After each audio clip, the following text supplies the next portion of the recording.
Europe 1. Le grand direct des médias avec Thomas Joubert. Et la chaîne France Info fête ses 5 mois d'existence. 5 mois après son lancement, des ajustements de la grille vont avoir lieu aujourd'hui avec une nouvelle tranche d'infos entre 18h et 20h et d'autres nouveautés.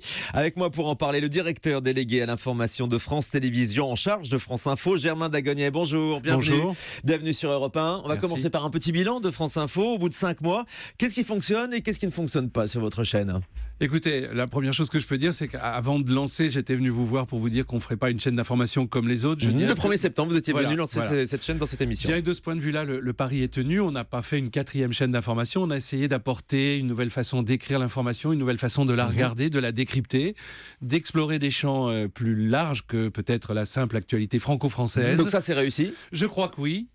Après, il y a toute une amélioration à apporter à chaque instant parce que voilà, c'est un modèle évolutif. Donc, moi, je crois que voilà, le bilan est plutôt positif. On a beaucoup dit que ça manquait peut-être un petit peu de repères dans la grille, qu'on C'est ne savait vrai. pas très bien ce qu'on regardait quand on regardait France Info. C'est vrai, c'est pour ça qu'on est en train de créer de vrais rendez-vous, de faire en sorte que le téléspectateur soit un peu pris par la main pour savoir ce qu'il va voir dans les minutes qui viennent, pour ne pas être dans une espèce d'enchaînement perpétuel. Donc c'est pour ça qu'on installe un grand 18h-20h avec un grand journal de 25 minutes, le vu, un instant module qui est notre façon un peu de regarder l'actualité de façon... Alors le vu, c'est la reprise du zapping, hein, c'est ça, qui est diffusé sur France 2, que vous diffusez sur France Info. C'est le vu, c'est le meilleur et le pire de la télévision des dernières 24 heures. Et ça a sa place sur une chaîne d'info, vous Je pensez ? crois, oui, parce que la télévision fait partie, toutes les télévisions font partie de la façon dont on regarde l'actualité. C'est aussi une forme de décryptage. Donc voilà, une des valeurs fortes de ce nouveau 18-20, c'est bien donc le vu, le zapping Le de journal France de 2, Louis diffusé Laforge par pendant 25 par minutes France avec Info, Soria d'accord. Khaldoun, et puis l'instant module avec Adrien Roard.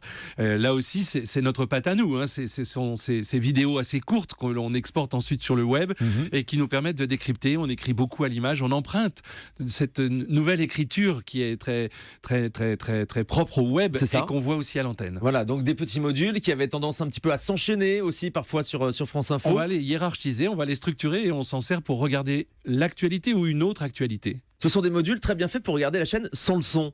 On vous l'a déjà dit ? Alors oui, mais on a rajouté des voix. Quelquefois, on en faisait 100 commentaires. Maintenant, on rajoute des voix parce que là aussi, ça perturbait parfois nos téléspectateurs. Voilà. Et pourtant, c'est un bon moyen parce qu'on le sait aussi, les chaînes d'infos, elles sont beaucoup regardées. C'est parfois triste à dire, mais sans le son, dans les bars, dans les endroits ici à Europe 1, on a des écrans de contrôle où on peut suivre l'information sans même avoir le son de la chaîne allumée. Absolument. Et alors, c'est encore plus vrai sur le web. Quand vous regardez sur votre mobile une vidéo, bien une personne sur deux le regarde sans le son. Donc, c'est aussi pour ça qu'on écrit à l'image beaucoup. D'accord, avec aussi beaucoup de sous-titres. Les changements donc qui sont opérés aujourd'hui, j'imagine que c'est pour enlever les points de faiblesse que vous aviez observés. Depuis quelque temps déjà, vous avez supprimé les insupportables rappels de titres qui avaient lieu toutes les 10 minutes. Ils sont formidables. Si, je vous l'avais déjà dit, il y avait ces rappels de titres qui étaient diffusés en même temps à la radio, à la télévision. C'est très compliqué de se caler, ça c'est terminé. Alors, c'est pas tout à fait terminé. On aura ce rappel de titres à 20, à 30, à 40 et à 50 pendant la journée. Et c'est Radio France qui les produit, avec d'ailleurs un rappel de titres plus fourni à la demi-heure, à 30, qui fera 3 minutes, avec des images qu'on va injecter. Ça, c'est nos amis de Radio France qui produisent par la cela. radio. Et nous, à France Télévisions, on se concentre sur le journal de l'heure qui a été rallongé et qui fait maintenant 13 minutes. Donc un long journal fait par la chaîne de télé, la rédaction de France Info Télé à l'heure pile, et un format plus court réalisé par la radio et moins de rappels de titres qui venaient un petit peu rendre l'antenne moins fluide. Positionné différemment. Positionné différemment, on comprend bien. Qu'est-ce qui manque à France Info aujourd'hui ? Je ne sais pas, moi je suis le plus mal placé pour le De dire. nouveaux visages peut-être ? Est-ce que ça manque pas d'incarnation ? Alors, écoutez, franchement, je ne pense pas. C'est vrai qu'il y a de nouveaux visages qui vont arriver de la rédaction nationale de France Télévisions. Il y aura François Langlais, il y a Dominique Verdaillan qui va décrypter la justice. Ah, qui viennent faire quoi ? Ils viennent faire des émissions rien qu'à eux ? L'Angléco par exemple ? Ou des modules ? Non, ça sera un module, ça sera un agenda de l'économie qui sera le lundi. Dominique Verdaillan décrypte la justice parce qu'il y a des vraies questions de société qui concernent la justice, etc. etc. Vous voulez utiliser les forces vives des rédactions de France 2, de France 3 pour la chaîne France Info ? Bien sûr, on les utilise déjà. Il y a beaucoup de Cadeau visages. est sur votre antenne bien aussi. Bien sûr, pour Culture Box, tous les week-ends, c'est une émission très importante pour nous. Et puis, à chaque fois qu'un événement se produit, qu'il y a ce qu'on appelle dans notre jargon un breaking news, eh bien, vous voyez les plus grands spécialistes de la rédaction nationale, mais aussi ceux de Radio France qui viennent s'exprimer. Parfois, on passe la main sur un événement politique à Radio France et on voit Jean-Michel Apathy. Quelquefois, on traite chez nous et on va voir les meilleurs spécialistes de politique étrangère qui vont s'exprimer sur notre plateau. Et des vedettes, est-ce que vous avez besoin d'engager, de recruter des vedettes? Il y a des vedettes. D'abord, les chaînes d'info, elles créent toujours de nouvelles vedettes. Souvenez-vous de l'époque LCI, y ont débuté David Pujadas, Laurent Delahousse, etc., Gilles Boulot. Donc, les chaînes d'info créent de nouveaux... un vivier de talent. Un vivier de talent. Mais il ne faut pas se priver des talents qui sont au sein de France Télévisions. Nous rejoindra bientôt Claire Chazal pour un module qui s'appellera Entrée libre et puis une émission le week-end pour décrypter l'actualité. Voilà, vous annoncez donc que Claire Chazal, c'est officiel, elle rejoint France Info. Au cours du mois de mars, elle sera sur l'antenne de France Info. Alors détaillez-le, Entrée libre, c'est la reprise de son magazine de France 5 ? Sous la forme d'un module de 3 minutes, oui, nous verrons le meilleur d'Entrée libre sur notre antenne tous les jours. Et puis Claire Chazal sera le week-end dans une émission de décryptage sur certaines images de l'actualité qui nous ont marqués. Décryptage de l'actualité, donc présenté par Claire Chazal. Oui. Ça, c'est un vrai visage, pour le coup, voilà, connu des visages. Voilà. Mais vous savez, on en a déjà de très beaux, des visages et des très forts. Laurent Bignolas avec Karine Basterégis tous les matins qui tient une matinale qui, je crois, marche formidablement bien. Je vous ai parlé de Louis Laforge et de Soria Khaldoun, mais je n'oublie pas Myriam Bounafa et Julien Benedetto le soir, qui là aussi ont apporté un ton différent de 22h à minuit. Il faut encore multiplier les passerelles entre les différentes rédactions de France Télévisions? Écoutez, je crois que ça marche de mieux en mieux. Je crois qu'il y a une vraie coordination qui s'opère entre les 3 rédacteurs en chef qui sont aux manettes à l'instant T, c'est-à-dire celui de Radio France, celui du web et celui de France Info à France Télévisions. Ils se parlent en permanence pour se coordonner et je trouve que ça fonctionne de mieux en mieux. Voilà.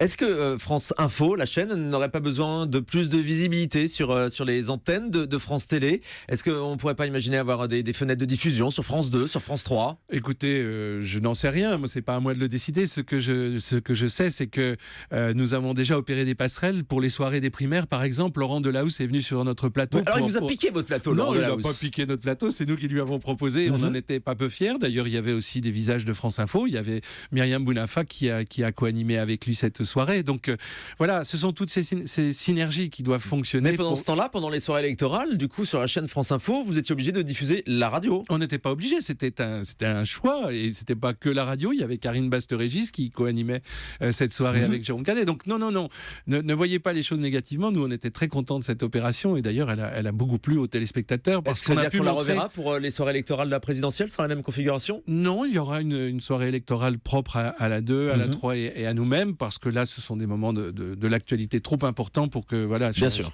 Donc non, ça sera différent. Germain Dagonier, quelle est l'audience de France Info sur la TNT? Nous, on n'a pas les chiffres parce qu'ils ne sont pas publiés. Je les ai pas non plus parce que nous ne mesurons pas. Je vous l'avais déjà expliqué. D'ailleurs, certains de nos confrères de la formation continue n'avaient pas mesuré leurs audiences pendant leurs 2 premières années. Donc c'est un long chemin que d'aller chercher les téléspectateurs sur la TNT. Donc il faut se donner du temps, il faut donner des réflexes, donner des rendez-vous. Donc donnez-nous le temps de nous installer et un jour, on pourra venir discuter de ces audiences. Par contre, on a de très bonnes audiences sur le web et ça, on n'en est pas peu fiers. On a battu des records. Vous avez toujours dit d'ailleurs que la priorité, c'était le web et pas la chaîne sur la TNT. Mais bien entendu, je veux dire, quand on arrive à faire par moment 58 millions de vidéos vues en novembre, par exemple. C'est quoi, par mois, c'est ça, sur le site? Ou sur l'ensemble des plateformes, c'est considérable. Donc, on a battu des records au mois, par exemple, de novembre. En janvier, on a fait 72 millions de visites. Oui, c'est des chiffres très importants. Sur la TNT, elle ne pèse que 0,3% d'audience, et encore. Nous nous adressons à ceux qui consomment l'information différemment, depuis leur mobile. Une autre façon de regarder l'information, c'était toujours ça notre priorité. Je l'avais dit avant de commencer et je vous avais toujours dit que ça ne serait pas un enjeu pour nous, les audiences de la TNT. D'ailleurs, le public de France Info, c'est qui sont les profs, les retraités, tous ceux qui ne supportent pas l'info version BFM TV? Oui, puis je crois qu'il y a pas mal de jeunes aussi. C'est-à-dire les générations de moins de 35 ans. Et ça, c'est un vrai pari parce que, voilà, on croyait que l'information dans sa forme traditionnelle ne les intéressait plus. On leur offre une façon de l'écrire un peu différente, mais au moins, on peut leur apporter l'information. Vous trouvez que vous avez réussi à ringardiser les autres chaînes d'info? Non, c'était pas l'objectif. Chacun est dans son couloir. Il y a des gens très professionnels dans ce métier. Je n'ai pas de jugement à porter sur eux. D'ailleurs, le lancement de CNews lundi prochain, il vous inquiète? Je leur souhaite bonne chance. Je suis content de voir renaître cette rédaction. D'ailleurs, est-ce qu'il y a des anciens journalistes d'ITélé qui étaient sur le carreau, qui ont fait leur arrivée sur France Info? Avant que ITélé soit sur le carreau, on avait déjà repéré quelqu'un comme par exemple Jamel Mazy qui fait en ce moment un petit module qui s'appelle Politicards, que je vous conseille de regarder. Voilà, donc vous avez engagé, si je comprends bien, d'anciens journalistes de l'ITélé qui sont arrivés sur votre chaîne. Oui, quelques-uns. Très bien, merci beaucoup Germain Dagonet. Vous restez avec nous. Willy Rovelli regarde beaucoup France Info et il va vous faire son débrief dans un instant.